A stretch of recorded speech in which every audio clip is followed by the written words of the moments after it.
I wanted to hop on and record a quick video because 2025 is less than a week away. I'm not really sure how that happened. This past year has felt like a bit of a slog. In fact, if I'm being honest, the past few years have felt like a bit of a slog. But now a new year is on the doorstep and it doesn't even quite seem possible. I spent the second half of 2024 writing a biography called Decoding the Unicorn, which profiles an introvert, someone who valued his privacy, solitude, long walks in nature, reading, writing, and translating, working behind the scenes, not seeking credit or glory, just content to work and do an amazing job in private. But when he accepted a high profile, very public position, he was thrust into the international spotlight in a way that he never could have imagined, and he was flung way out of his comfort zone. Though my spotlight is nothing like that, I can tell you the process of reading and writing and tracking down research and making phone calls and sending out emails and chasing this and that and now promoting the book, it has pushed this introvert way out of her comfort zone. But it has all been worth it and then some. In Sweden, Dag Hammarskjöld is still well regarded and well remembered, as well he should be. But here in the States, it was a different reception. Universally, it was like this. "Oh, Sarah, you're writing a book. That's fantastic. What's it about?" Dag Hammarskjöld. Who? What? Why? And for some people, it's difficult to understand how a person born in 1905 might still be relevant to us in 2025, especially his management style, the way that he led people, the way that he led the organization. Why would that still be relevant to us? Aren't his ideas archaic and out there? No. Another thing that motivated me to write this book is that not enough introverts get into management positions.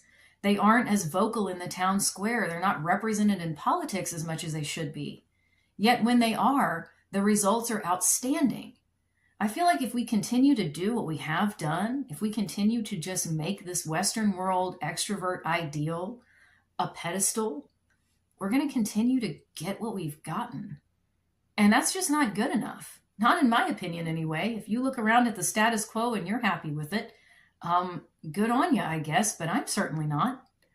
So I want to take a moment to read an excerpt from Decoding the Unicorn.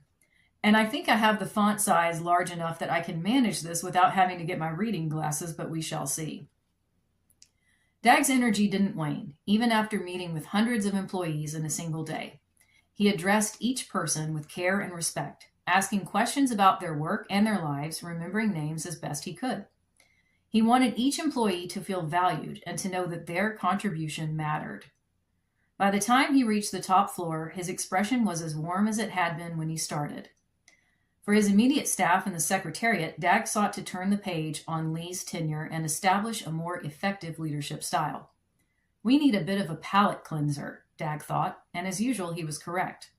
He invited each person in, one at a time, ensuring the conversations remained private. When the first knock came at the door, he stood, greeting the staff member with a warm handshake and a genuine smile. "Come in, please, and have a seat where you like." As each one entered, Dag adopted the same open, relaxed posture, making it clear this wasn't a formal interrogation, but a calm conversation. He wanted them to feel at ease. He asked about their responsibilities, genuinely interested in hearing about how they viewed their roles within the UN.